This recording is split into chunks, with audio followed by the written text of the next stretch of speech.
Good morning, students. How are you? We hope you all are okay and continue your study. तो आज हम अपनी class 3 की book social science की है, इसका चैप्टर 4 रीड कर रहे थे बेटा। और चैप्टर का नेम है लैंडफॉर्म्स। लैंडफॉर्म्स के बारे में हम रीड कर रहे थे। तो अब तक हमने islands, plateaus, mountains, hills etcetera हमने रीड किया था। Valley, island, peninsula, coastal planes, ये सब हम पढ़ चुके थे। ओके। और ये practice zone third practice zone भी हमने कल सॉल्व किया था। अब आज हम स्टार्ट करते हैं। नेक्स्ट लैंडफॉर्म वो है वाटर बॉडीज़। आप जानते हो हमारी अर्थ पे इन सभी के अलावा कुछ वाटर बॉडीज़ भी हैं। वाटर बॉडीज़ का मीन्स सी, ओशन, रिवर, पॉन्ड एट्सेट्रा। देखे ना आपने। तो अर्थ पर ये लैंडफॉर्म्स भी हैं हमारे। A large part of the earth surface is covered with different kinds of water bodies such as ocean, seas, rivers, lake and ponds. हमारी अर्थ का जितना सरफेस जो है वो बहुत ज़्यादा सरफेस हमारा पानी के जो स्रोत हैं उनसे कवर्ड है। पानी के स्रोत वाटर बॉडीज़ कौन कौन सी हैं? ओशियंस भी हैं, सी भी हैं, रिवर्स भी हैं, लेक्स भी हैं एंड पॉन्ड्स भी हैं। ये सभी हमारी अर्थ पर एग्जिस्ट करते हैं। ओके। तो फर्स्टली हम रीड करेंगे सी एंड ओशियंस के बारे में। Okay. Sea and oceans are very large bodies of water. Sea और ओशियंस क्या होते हैं? बहुत बड़ी बॉडीज़ होती हैं पानी की। बहुत सारा पानी इनके अंदर होता है और लार्ज एरिया में होते हैं ये। A sea is a small area of ocean partially surrounded by land. Sea क्या होता है? ओशियन से थोड़ा छोटा होता है, छोटे एरिया में होता है सी, और ये लैंड से सराउंडेड होता है, यानी आसपास इसके ज़मीन होती है। Seas and oceans have very salty water. जो सीज होते हैं और जो ओशियंस होते हैं उनमें बहुत साल्टी वाटर होता है, नमकीन पानी, नमक वाला पानी। So that it is not edible for drinking. वो पानी पीने के योग्य नहीं होता है। There are 5 oceans in the world. हमारे वर्ल्ड में 5 ओशियंस हैं। और वो ओशियंस कौन कौन से हैं बड़े? पैसिफिक ओशियन जो सबसे बड़ा है, सबसे लार्जेस्ट ओशियन है वर्ल्ड में। सेकंड है अटलांटिक ओशियन। थर्ड है इंडियन ओशियन। 4th नंबर पर है Antarctic ocean and 5th number पर आर्कटिक ओशियन। ये 5 ओशियंस हैं हमारी अर्थ पे। इनको हम डिटेल में नेक्स्ट क्लास में रीड करेंगे। तो ये बड़े बड़े महासागर हैं बेटा। तो ये हमारी अर्थ पर हैं। और अब आते हैं पेज नंबर 51 पे। Pacific ocean is the largest ocean in the world and Arctic ocean is the smallest. World का सबसे बड़ा जो ओशियन है वो है पैसिफिक ओशियन और सबसे छोटा ओशियन है आर्कटिक ओशियन। आप कभी मैप उठा करके देखना, हम आपको बताएंगे। उसके बाद आती है दूसरी वाटर बॉडीज़ रिवर। ये देखिए आपके पिक्चर में भी एक रिवर बहती हुई नज़र आ रही है। हमारे केशराई पाटन में भी रिवर है, चंबल रिवर, देखी होगी सभी ने। A river is a long stream of flowing water. River में क्या होता है? फ्लोइंग वाटर होता है, बहता हुआ पानी। It may start from the mountains with the melting of snow or form rainwater falling on hill slopes। ये कहाँ से स्टार्ट होती हैं रिवर्स? माउंटेन्स से। और किस तरह से बनती है रिवर्स? मेल्टिंग ऑफ स्नो, बर्फ़ के पिघलने से, ग्लेशियर्स के पिघलने से, और रेन वाटर से। जो बारिश का पानी होता है वो फॉल होता है और हिल स्लोप्स से बहता हुआ नीचे आता है, तो वो रिवर्स में मिल जाता है। All the rivers flow and join the sea. सभी रिवर्स फ्लो करते हुए सी में मिल जाती है। There are many rivers in India India में बहुत सारे रिवर्स हैं। Some of the big ones are Ganga, Yamuna, Indus, Brahmaputra, Krishna and Mahanadi.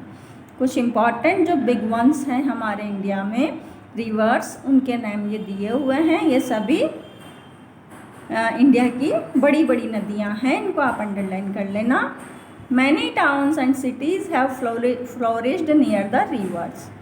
और ये जो नदियां हैं बड़ी बड़ी, Ganga, Yamuna, Indus, Brahmaputra, Krishna, Mahanadi etcetera etcetera, ये सब क्या है, एक बड़ी बड़ी नदियां हैं और इनके आसपास कई बड़े बड़े सिटीज़ और बड़े टाउन्स फ्लोरिश हुए हैं, यानी फले फूले हैं। जनरली देखा जाता है कि रिवर्स के आसपास का जो एरिया होता है बड़ा फर्टाइल होता है, एग्रीकल्चर लैंड होती है, अच्छी क्रॉप्स होती हैं। इस कारण से लोग यहीं आसपास बस जाते हैं और बड़े बड़े शहर बस गए हैं, टाउन बस गए हैं। हाँ, etcetera. The Ganga is the longest river in India, Nile is the longest river in the world. ये आपको जीके की बात है बेटा, याद रखना है। गंगा हमारे इंडिया की सबसे लंबी नदी है और जो नील है वो वर्ल्ड की सबसे लंबी नदी है, नील रिवर। अब आते हैं फोर्थ, हमारे ग्लेशियर्स होते हैं। देखिए आप, ये वाइट कलर के एकदम बर्फ होता है, स्नो होता है पूरा, glaciers. A glacier is a large body of ice that move slowly on a land mass of snow. Glacier क्या होते हैं, बहुत बड़ा पार्ट होते हैं आइस का और वो मूव करते हैं स्लोली स्लोली, यानी पिघलते रहते हैं स्नो के साथ। Glaciers are formed when a large amount of snow collect in an area. Glacier कैसे बनते हैं, जब बहुत सारी मात्रा में एक जगह पर बर्फ़ इकट्ठी हो जाती है तो वो ग्लेशियर का रूप ले लेती है। और ये हाई माउंटेन्स पर ही होते हैं ग्लेशियर्स, जहाँ पर बहुत माइनस में टेम्परेचर हुआ करता है। Glacier appears in very cold places, बहुत ठंडे स्थानों पर होते हैं glaciers. Where there is snowfall throughout the year, जहाँ पर पूरे साल बर्फबारी होती है, यानी स्नोफॉल होती है, बर्फ़ गिरती रहती है, वहाँ पर ग्लेशियर्स बनते हैं। और बहुत ऊंचे इलाकों में, माउंटेन एरियाज़ में ये ग्लेशियर्स बनते हैं। तो इन्हीं से बर्फ़ पिघल पिघल के नदियों का रूप लेती है। एटसेट्रा में दिया हुआ है, glaciers store about 70 to 80% of all the fresh water in the world. Glaciers के अंदर 70 से 80% फ्रेश वाटर होता है। फ्रेश वाटर होता है, इसमें कोई गंदगी नहीं होती है, ये एक तरह से फिल्टर वाटर होता है। अब हम आते हैं हमारे नेक्स्ट वाटर बॉडीज़ पर, वो हैं लेक्स, झीलें। आपने देखा होगा, और सबसे ज़्यादा लेक्स कहाँ पर है, हमारे राजस्थान में, जिसको हम झीलों की नगरी बोलते हैं। कौन सी नगरी है जानते हैं आप, वो है उदयपुर। उदयपुर में बहुत सारी लेक्स हैं, देखा होगा आपने कभी गए हों तो। It is a body of water surrounded by land on all sides. Lakes क्या होती हैं, ये ऐसे वाटर बॉडीज़ हैं जो चारों ओर से ज़मीन से घिरे होते हैं। इट में हैव सॉल्ट वाटर और फ्रेश वाटर। इनके अंदर सॉल्टी वाटर भी पाया जाता है बहुत सारी लेक्स में, और फ्रेश वाटर भी मिलता है। The water in the lakes is still and does not flow like the river water. जो लेक्स का वाटर होता है वो क्या होता है, स्टिल होता है, शांत होता है, बहता नहीं है वो। जैसे रिवर्स बहती है ना, रिवर्स का पानी बहता है, लहरें आती रहती है, वैसे लेक्स का पानी बिल्कुल शांत रहता है, फ्लो नहीं करता है जैसे रिवर वाटर करता है। Wular lake is the largest fresh water lake in India. India में वुलार नाम की लेक है जो कि फ्रेश वाटर की सबसे बड़ी झील है। It is located in the state of Jammu Kashmir. ये कहाँ पर स्थित है, हमारे एक स्टेट में जो कि जम्मू एंड कश्मीर है। जम्मू कश्मीर में ये वुलार लेक है जो कि फ्रेश वाटर की सबसे बड़ी लेक है। अब आते हैं हम पॉन्ड पे। A pond is very similar to a lake. Pond भी क्या होता है, लेक के जैसा ही होता है। However it is smaller than a lake and less deep too. और ये लेक से थोड़ा छोटा होता है और लेक से लेस डीप होता है, यानी कम गहरा होता है। लेक गहरी होती है। Unlike a lake which is form naturally, और ये पॉन्ड्स क्या है, नेचुरली फॉर्म होते हैं, इनको बनाया नहीं जाता है। Ponds are use unlike a lake which is form naturally, यानी लेक्स जो होती हैं वो तो नेचुरल होती हैं। Ponds are usually man made, और पॉन्ड्स जो होते हैं, तालाब जो होते हैं, वो बनाए जाते हैं मैन मेड, यानी आदमी के द्वारा बनाए जाते हैं, जबकि लेक्स क्या होती है, नेचुरल होती है। तो समझ में आया आपको ये। अब हम चलते हैं आगे, आपको कुछ दिया हुआ है प्रैक्टिस जोन 4। ये हमारा चैप्टर तो कंप्लीट हो गया है, फिनिश हो गया है। अब हम fill in the blanks self fill करेंगे। आप सेल्फ फिल करेंगे इसको। Glacier from when a large amount of water collects in an area. Large amount of ice क्या आएगा यहाँ पर, ग्लेशियर्स किससे बनते हैं, जब लार्ज अमाउंट ऑफ स्नो इकट्ठी हो जाती है एक जगह पे तो उससे ग्लेशियर बनते हैं। The largest fresh water lake in India is the, कौन सी है fresh water lake, Wular lake यहाँ पर आएगा। Ponds are generally smaller than the lakes, ponds smaller होते हैं। A glacier is a mass of moving, glacier क्या है, mass of moving snow. Read the following passage and answer the following question. Ravi and his classmate attend the Earth Summit held in Delhi last month, where a lot of issues related of Mother Earth were discussed.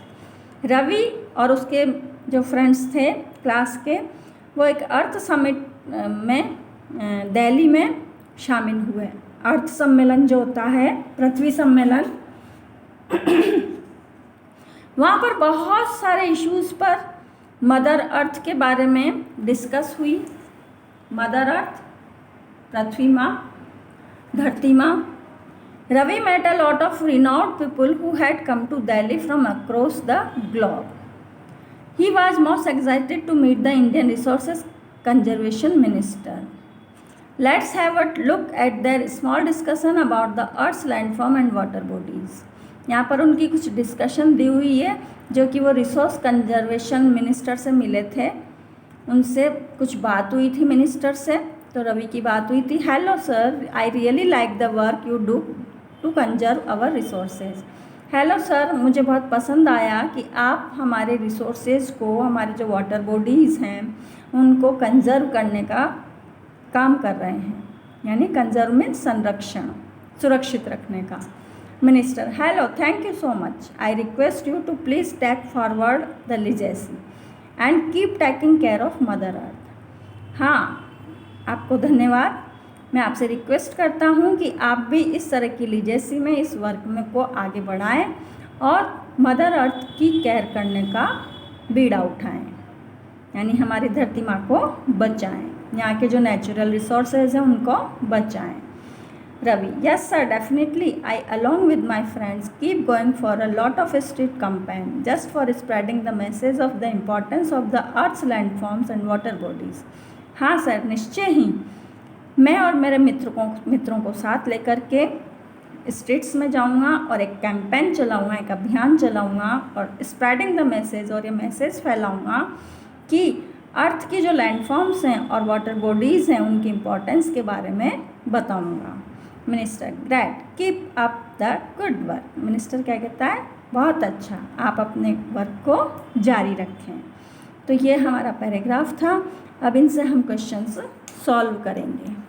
Okay, तो ये chapter हमारा finish होता है और इसके question answers हम आपको solve करवाएंगे। तो तब तक के लिए आपसे गुड बाय।